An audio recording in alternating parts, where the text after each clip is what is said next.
Good morning सगळ्यांना। तर सकाळी बघा 6 वाजले होते आणि मी टेरेसवरती गेले होते, तर इतकं छान असं धुकं पडलं होतं आणि वातावरण एकदम मस्त झालं होतं।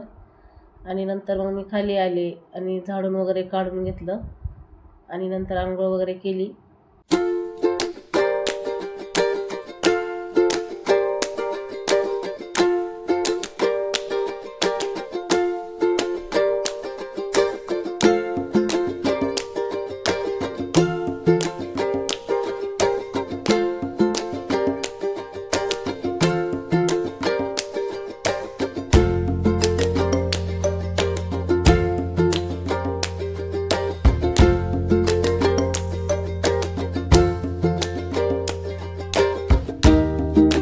हाय हॅलो सर्वांना नमस्कार। मी प्रियंका आणि परत एकदा तुमचं सर्वांचं माझ्या एका यूट्यूब चॅनलमध्ये अगदी मनापासून स्वागत। आजचा दिवस तुम्हाला खूप छान मस्त आनंदाचा आरोग्यदायी आणि भरभराटीचा जावो ही स्वामींच्या चरणी प्रार्थना। तर आत्ता वाजलेले आहेत 7। मी झाडझूड करून आंघोळ वगैरे केलेली आहे आणि अगोदर देवपूजा करून घेणार आहे। तर आज मुलांना सुट्टी आहे गुड फ्रायडेची, तर अगोदर देवपूजा करणार आणि नंतर मग नाश्ता वगैरे करणार आहे। तर मुलं अजून झोपलेलीच आहेत। तर चला देवपूजा करण्यासाठी मी इथे लाल जास्वंदीची फुलं आणि चाफ्याची फुलं आणि 2 पांढऱ्या जास्वंदीची फुलं सापडली मला आज। तर आज शुक्रवारची पूजा आहे ही, तर आता देवपूजा करायला घेणार आहे अगोदर।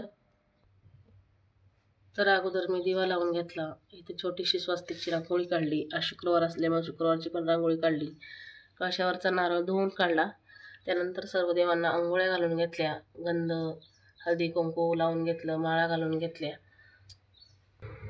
त्यानंतर देवांना फुलं वाहून घेतली आणि आजची ही शुक्रवारची पूजा आहे। कशी वाटली ती कमेंट बॉक्समध्ये नक्की सांगा।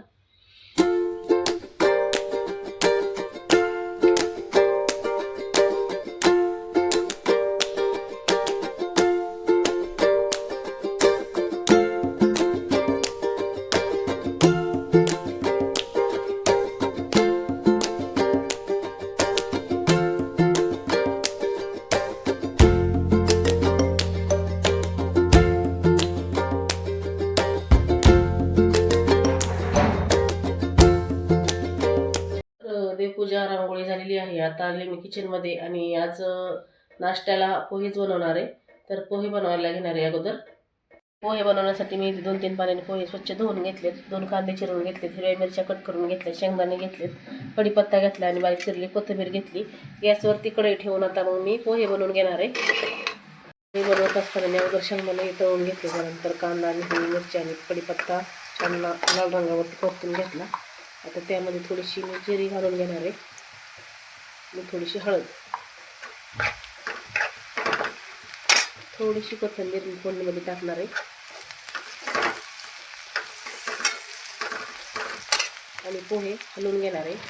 आणि सगळेच नाश्त्याला पोहे खाणार आहे, सगळ्यांना खाते हे बनवलेले आहेत। मुलं पण उठले, त्यांच्या आंघोळ्या वगैरे झालेल्या आहेत। तर आता पोहे झाल्यानंतर मग सगळे नाश्ता करून घेणार आहे। ठीक आहे, माझे पोहे बनवून झाले, आता नाश्त्यासाठी घेणार आहे। नाश्ता वगैरे झाला, आता आम्ही चाललोय मैत्रिणीच्या घरी। तर चला, हे बघा मैत्रिणीच्या घरी। तर आज यात्रा आहे ना, काल बोरमल्लाची यात्रा झाली, तर काल पुरणपोळीचा नैवेद्य होता आणि आज बकऱ्याचा कार्यक्रम आहे इथं, म्हणजे नॉनव्हेज आणि व्हेज पण बनवणार आहेत आम्ही। तर मैत्रिणी सुद्धा सगळ्या जमलेल्या आहेत। तर काय काय कोण कोण काय काम करतंय ते पहा, दाखवते तुम्हाला मी। तर बघा इथे मी आज मैत्रिणीच्या घरी आलोय, कारण काल पुरणपोळीचा स्वयंपाक होता, बोरमल्लाची यात्रा होती ना त्यामुळे, आणि आज बकऱ्याचा नैवेद्य पण आहे। तर आज व्हेज पण आहे आणि नॉनव्हेज पण आहे आणि या मैत्रिणीची यात्रा आहे, तर आम्ही सगळ्या मैत्रिणी आलोय स्वयंपाक करण्यासाठी। तर व्हेज मध्ये वांग्याची भाजी, चपाती, वरण भात असं आहे आणि स्वीट मध्ये जिलेबी पण आहे बरं का। आणि नॉनव्हेजची भाजी मी स्वतः बनवणार आहे, एकदम काळ्या वाटणातली। तर हे बघा वांगी या ताई चिरतायत, तर या ताई आलं चिरून देत आहेत। तर या ताई ना आल्याची साल काढून ते पण आता बसल्यात बरं का। आणि या ताई आहेत ना, ते वाटण भाजी करतायत असे सगळ्या मिळून। आणि आणखी आमच्या मैत्रिणी ताई येणार आहेत स्वयंपाक करण्यासाठी। तर आज दिवसभर आमचं असंच कामात जाणार आहे, त्यामुळे तुम्ही हा व्हिडिओ स्किप न करता शेवटपर्यंत नक्की पहा। आणि या ताईंचं आगमन झालेलं आहे सगळे हळूहळू येत आहेत। तर चला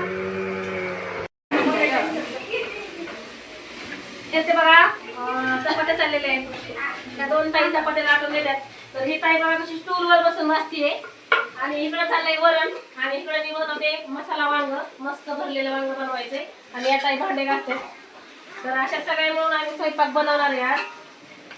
तर मसाला वांग बनवण्यासाठी इथे मी फोडणी मारलेली आहे आणि वांगी छान अशी तळून घेतात बघा 1 किलो.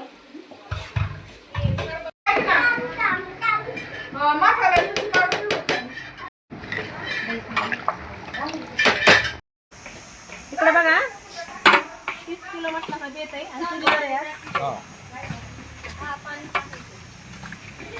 यात्रेनिमित्त मटण बनवायचं काम चालू आहे चुलीवरती.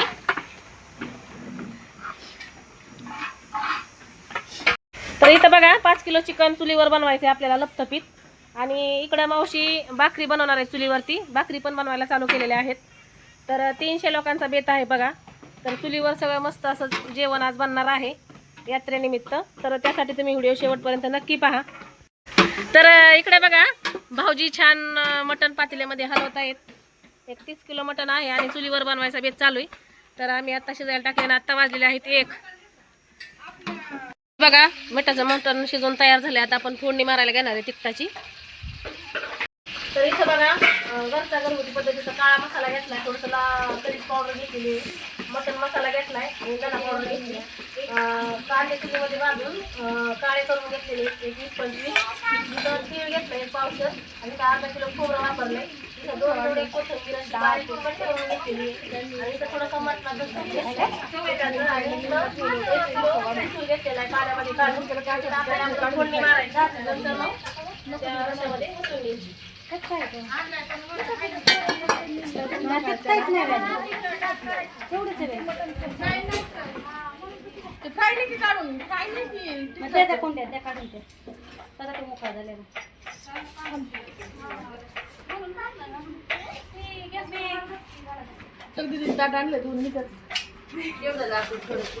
मिठाचं मटण इथं उपसून घेतलंय बघा. तो मसाला आपण परतून घेतलाय ना साईडला, तो ह्या सुपामध्ये वतलाय. सगळं हे पण यामध्ये टाकलाय बघा. ते खवळू नये ना ह्यामध्ये वतायचं. थोडंसं खवळायचं ते दुसऱ्या बाटली साईडला. काय नव्हती बाळा,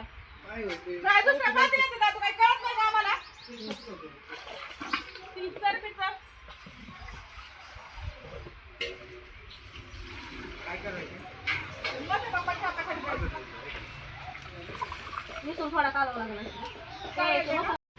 तर बघा इथं मी तिखट रश्याला फोडणी देऊन घेतलेली आहे. तर 300 लोकांसाठी ही भाजी मी बनवलेली आहे. तर कशी बनवली तुम्हाला मी दाखवलेली पण आहे. तर एकदम सुंदर अशी भाजी झाली बघा. एकदम गावरान पद्धतीचं जे काळं मटण असतात ना चुलीवरचं, ते मी बनवलंय आणि एकदम छान. तर बघा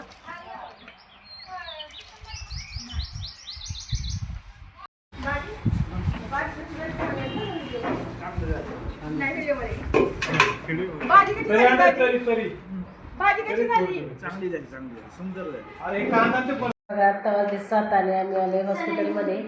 तर ही माझी मैत्रीण आहे आणि हिला अचानक चक्कर यायला लागली म्हणून आम्ही हॉस्पिटलमध्ये तिला घेऊन आलो आणि आता तिला सलाईन वगैरे चालू आहे. डॉक्टरांनी सांगितले आजचे दिवस ॲडमिट करावं लागेल म्हणून. तर तिचे मिस्टर तिला सोबत येत आहेत. तर चला. तर तिथे पहिलं सलाईन संपलं होतं आणि दुसरं सलाईन त्या नर्स लावून घेत होत्या. तर आत्ता वाजलेत 8 आणि मी घरी आलेली आहे हॉस्पिटलमधून. तसंच मैत्रिणीच्या घरी गेलो, तिथं जेवण वगैरे केलं सर्वांनी आणि मग आम्ही घरी आलो. तर तुम्हाला आजचा व्हिडिओ कसा वाटला ते कमेंट बॉक्समध्ये नक्की सांगा. अशाच एका नवीन व्हिडिओसह तुम्हाला भेटणार आहे. तोपर्यंत सगळ्यांना शुभ संध्याकाळ.